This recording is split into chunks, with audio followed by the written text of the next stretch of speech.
시청자 여러분, 다석 유용모 선생님의 전기를 소개하는 다석 공부방 시간입니다. 다석 공부방이란 근현대 대한민국의 철학사에서 유일무이하게 한국 철학과 종교 사상을 정립하신 다석 유용모 선생님의 일생과 사상의 주요 내용을 공부하는 시간입니다. 2008년 대한민국의 수도 서울에서는 세계 철학자 대회가 동양에서 유일하게 열렸습니다. 그때 대한민국은 허겁지겁 조선시대의 이황, 이이, 송시열, 정약용, 그리고 근대에 들어와 다석 유용모 선생님과 그의 제자이신 함석헌 선생님을 한국의 철학자로 내놓으신 것이죠. 결론은 세계 철학자들은 한국의 유일한 한국 철학자는 한국 종교사상가는 다석 유용모 선생님이라고 결론을 내렸습니다. 시청자 여러분, 우리가 서양과 중국의 철학을 공부하고 사상을 공부하는 것도 중요하지만 이제 선진국을 향해 나아가는 대한민국 국민들은 한국의 유일한 철학자이자 종교사상가인, 그리고 우리들에게 20세기의 위대한 영적 스승으로 불리는 다석 선생님의 사상을 공부하는 것은 우리의 자존심, 한민족의 단군 정신을 회복하는 길이라고 생각합니다. 시청자 여러분, 함께 다석 유용모 선생님의 순수 한국 철학을 공부하시죠. 다석 공부방의 주요 교재는 아주경제신문이 장기 연재해오고 있는 21세기 대한민국 정신가치 비익 시리즈 얼라의 성자 다석 유용모 편입니다. 오늘은 유용모 집에 인민군이 총을 겨눴다로 공부를 시작하겠습니다.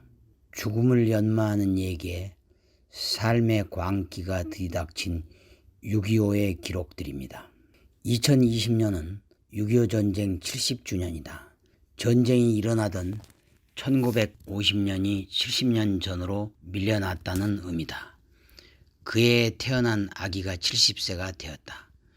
전쟁에 참여했을 20대는 이제 90대가 되었고, 부모의 손을 잡고 피란을 떠났던 10대도 80대가 되었다. 이렇게 전쟁 시절에 있었던 이들의 나이를 떠올려 보는 까닭은 전쟁을 직접 체험한 사람들이 사라지고 있다는 점을 생각해 보기 위해서다. 한국 역사 최대의 비극을 상기하자는 차원에서가 아니다. 전쟁의 체감 지수가 확 낮아지고 기억들조차 역사 속으로 들어가 묻히고 있는 상황을 살필 필요가 있다고 본다. 기억의 경계를 넘어가 버린 전쟁, 기록의 건조한 맥락 속으로 들어가 버린 전쟁. 이제부터 우리는 기억과의 전쟁, 망각과의 전쟁을 펼쳐야 하는 때로 접어들었는지 모른다. 유용모는 전쟁이 일어났던 그의 환갑을 맞았다. 식민지가 되기 직전의 나라에서 태어나 3.1운동이 일어난 직후에 30도가 됐고, 갈수록 악화되던 일제 말기를 지나 해방을 맞으면서 숨을 돌리려던 시절에 살육의 부하 속으로 들어간 것이다. 태어나는 시기도 제 맘대로 할 수 없거니와 수시로 닥치는 삶의 조건들 또한 인간의 뜻대로 조절하기 어렵다. 유용모는 60년을 둘러싼 환경은 절망과 고통과 위험이 파상적으로 닥쳐드는 너울의 시간이었다고 볼 수 있다. 기구한 경험들이 그의 뜻을 담금질했고 그의 생을 오히려 고요하게 했다면 역설일까. 그의 시간 속을 헤매노라면 문득 그런 단단한 정막을 느끼게 된다. 그가 겪은 전쟁의 기록은 마치 타임머신을 타고 그때 그것으로 소환된 것처럼 생생하다. 1950년 6월 25일 일요일, 유용모는 서울 공정동에 있었다.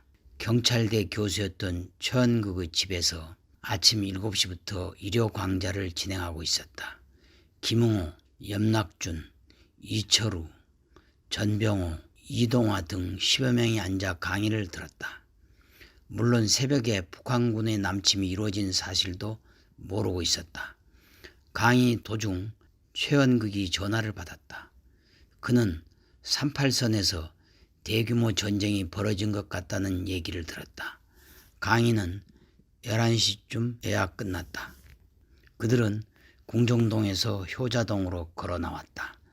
전쟁이 발달했다는 가도방송이 울려 퍼지고 있었다.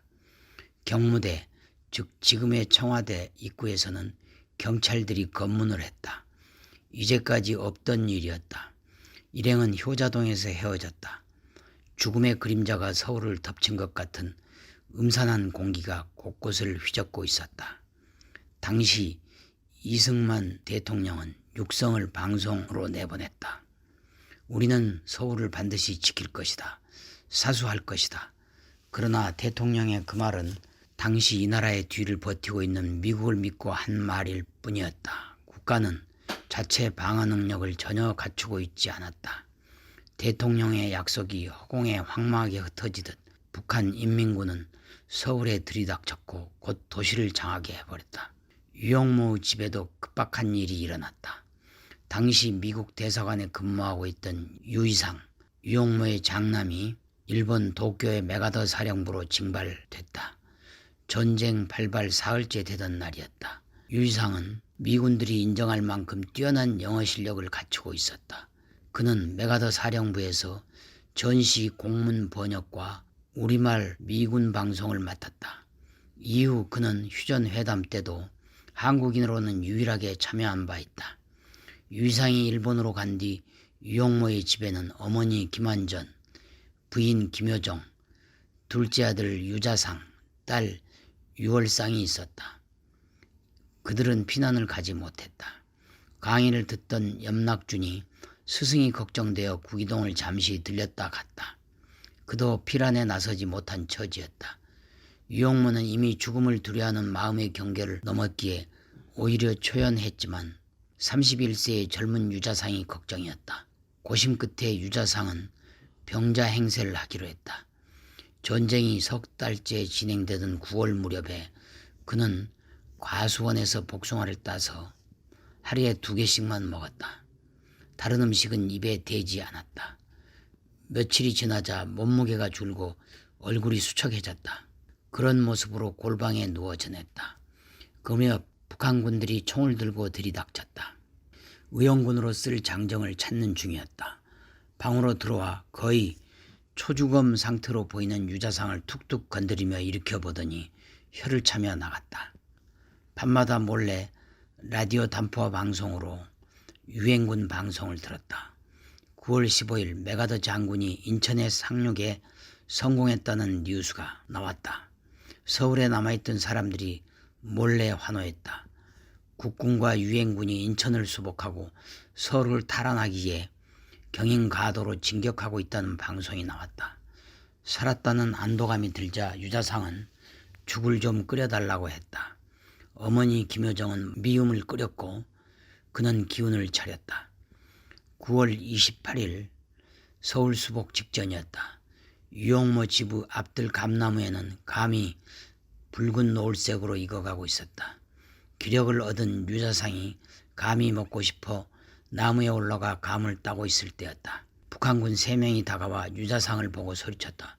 동무, 양식을 좀 내놓으시오. 유자상은 기겁을 했다. 이 상황을 어떻게 해야 될지 몰라 망설이고 있을 때 북한군은 말했다. 양식이 없어서 그러니 좀 구워주시오. 유자상은 쭈뼛한 기분을 느끼며 감나무에서 내려왔다. 그들의 눈을 바라보면서 부엌으로 들어가 보리쌀을 퍼서 가져다 줬다. 군인들의 표정이 풀어졌다. 아마도 정상 보급이 끊긴지라 약탈 같은 구걸에 나선 것 같았다. 자존심을 잃지 않으려는 듯 영수증을 써주면서 다음에 올 때 꼭 갚아주겠다고 했다. 그들이 떠나가자 저승사자를 돌려보낸 듯 집안에 있던 사람들이 모두 한심을 내쉬었다. 하지만 끝난 게 아니었다. 이튿날 새벽에 북한군 장교복장을 한 사람이 권총을 뽑아들고 대문 안으로 들이닥쳤다. 다 알고 왔으니 악질 반동 경찰은 나와. 그가 소리쳤다. 잠깐 공포의 침묵이 흘렀다. 유자상이 겁을 먹은 채 마당에 나서며 말했다. 나는 경찰이 아니오. 거짓말 말아오.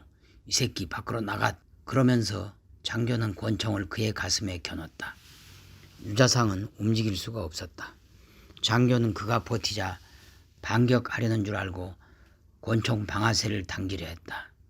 그들은 퇴각 준비를 막 끝낸 참이었는데 어제 보리서를 얻어온 군인들에게서 경찰을 봤다는 얘기를 듣고 떠나기 전에 즉결 처분하려고 장교가 달려오는 것이었다. 어쩔 줄 모르고 멈춰서 있는 유자상. 이제 막 사격을 하는 인민군 장교. 그때 수염이 날리는 깡마른 노인 하나가 비호같이 뛰어들었다. 아버지 유영모였다.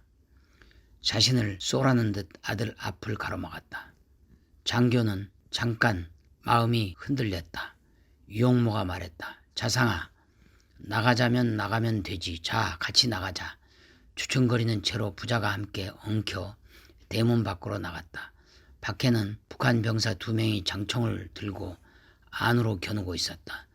여차하면 지원 사격을 할 요량이었던 것 같았다. 장교는 권총을 내리고 유자상에게 직업이 뭐냐고 물었다. 세검정 초등학교 교사요. 마을 사람들에게 물어보면 알 수 있어. 마을에 경찰이 은신하고 있다는 정보가 있었어. 난 당신인 줄 알았어. 미안하오. 그들이 물러갔다. 아버지의 용감한 행동 때문에 목숨을 건진 유자상은 눈물을 흘렸다. 그때 아버지가 아니었다면 난 이 세상에 살아있지도 못할 겁니다. 유영모는 이날의 일에 대해 이후에 별말이 없었다. 전란 속에서 이런 일을 겪은 것이 육신의 전부인 줄 알고 광기에 내몰린 인간들의 어리석음일 뿐이라고 여겼을 것이다. 삶과 죽음보다 중요한 것이 인간 마음속에 거룩한 생각을 돋우는 일이라고 여긴 유영모의 사생관을 그 참혹의 야수로장 속을 헤매는 군인들이 이해할 리 없었다. 다만 인민군들은 죽음 앞에서 차분하고 태어났던 노인의 굳센 인상만을 의아하게 생각하며 갔을 것이다. 이 전쟁으로 이광수, 정인보, 윤기섭, 현상현 등 이른바 이름이 났던 많은 사람들이 북한군에게 납치됐다. 그러나 유영모는 그 무명으로 하여 관심을 받지 않았고 강제로 끌려가는 일도 겪지 않았다. 사람들은 평생토록 이름을 날리고 그것을 남에게 기억시키려 안간힘을 쓰지만 그 전쟁통에 묶여간 것은 바로 그 이름이었다. 공명의 역설을 여기서도 보았던가.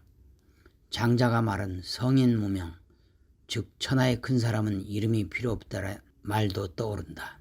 1950년 9월 28일 국군은 서울을 수복했다.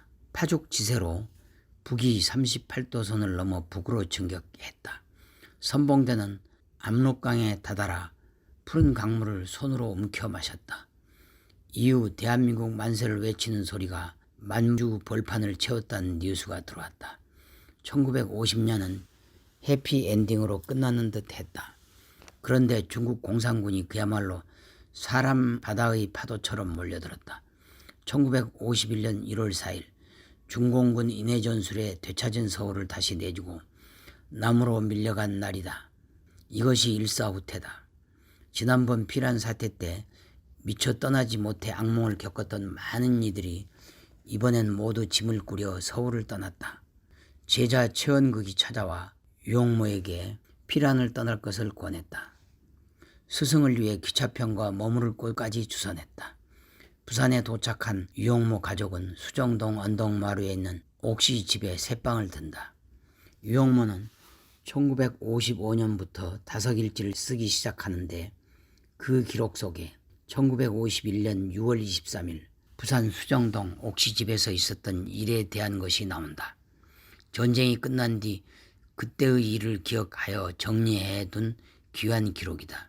70살, 60살, 50살, 30살, 20살 안팎되는 여인들이 7, 8사람이 있었는데 단추를 맺을 줄 아는 이가 없었다. 처음부터 모르는 사람도 있지만 알던 것을 잊어버렸다는 것이다. 89살 되신 우리 어머니께서는 맺을 줄 알 뿐이신가 단추를 야물게 맺으시는 솜씨다. 그러나 귀가 어두우시므로 이런 말썽이 일어난 줄도 모르고 계시다가 시부딸이 할머니께 여쭈어 본 뒤에야 옳지 알겠다 하면서 단추를 맺고 있다. 나도 어려서 어머니께 한번 배웠는데 이제는 잊어버린 축에 들게 되었나 하고 솜씨를 잇는 뜻을 다시 배웠다. 단추다는 솜씨를 보여준 어머니 김한전은 이런 일이 있은 뒤 넉 달이 되지 않아 생을 마친다. 1951년 10월 10일 전쟁통에 피란지 부산에서 눈물 감은 것이다. 이때 화장을 했기에 천안 풍산공원 묘지에는 아버지 유명근의 묘는 있으나 어머니의 묘는 없다. 유영무는 3.1운동 이후 아버지의 옥살이를 기억하면서 일본 형사 앞에서 자신 대신 모든 책임을 덮어쓰고자 한 아버지의 눈빛을 기억했다. 아버지의 눈빛을 기억하던 유영무는 문득 어머니를 바라보는 젊은 시절 아버지의 눈길을 늘 상상했다고 털어놓았다. 그 눈길을 생각하면 한없이 평화로운 감정이 들었으며 삶의 온기를 느꼈다. 그에게 어머니는 묵묵히 가정을 지켜온 꺼지지 않던 화롯불 같은 존재였다. 부친을 여인 뒤 일제 말기와 해방을 함께 넘었던 어머니는 전쟁의 피랑길까지만 동행한 셈이다. 유영무는 이 영별을 혈육의 근본은 흙이라고 담담하게 표현해 놓았지만 그의 일기에는 그날을 헤아리는 기록들이 들어있다. 그러나 육신의 이별은 거기까지였다. 화장을 택한 이유도 거기에 있었다. 서울 YMCA 총무 현동아는 피란지 부산에서도 바쁘게 움직였다. 곳곳에 가마솥을 걸어놓고 정부 지원 양곡으로 죽을 쏘어 굶주린 피란민들을 구했다. 그는 광복동의 YMCA 회관에서 유영모의 공개 강연을 여러 번 열었다. 고봉수라는 사람은 유영모 선생 강의를 듣고 삶의 용기를 얻었다고 말했다. 여기엔 22,000일 기념 유영모 서울 강연을 들었던 염낙준도 찾아왔다. 그러나 강의 내용을 기억하는 이는 없다. 이때 유영모가 들고 다니던 작은 노트에 맹자초, 장자초란 말이 보인다. 맹자와 장자를 인용해 진리를 잃어버린 전쟁의 광기와 어리석음을 질타했던 것 같다.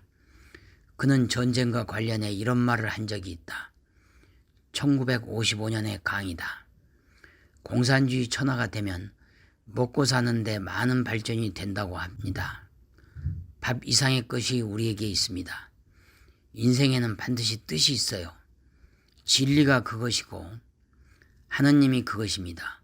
공산주의가 아무리 좋은 이상을 내걸어도 죽이기를 좋아하고 거짓말을 떡 먹듯이 한다면 그것은 악마의 짓입니다. 사람은 이해타산으로 싸우기를 좋아하는데 진짜 싸울 대상은 나이지 남이 아닙니다. 세상에 예수처럼 내가 십자가를 지겠다는 이는 없고 남에게 십자가를 지우겠다는 놈만 가득 찼으니 우리가 다 김일성이지 무엇입니까? 유영모는 일요일에는 현동안의 단칸방으로 출근했다. 현 총무는 그를 모시고 일요 강좌를 열었다. 방이 하나밖에 없는지라 강의 시간에 그의 아내 권봉겸은 밖에서 내내 서성이며 끝나기를 기다렸다. 나중에 이승만이 현동안의 피란지 구호 사업을 높이 평가해 보사부 장관 자리를 맡기로 했다. 하지만 현동안은 고개를 흔들었다. 지금까지 아주경제 이상국 논설실장님이 집필하신 글입니다. 나아가 다석사상 연구에 박영호 회장님이 지도한 글입니다.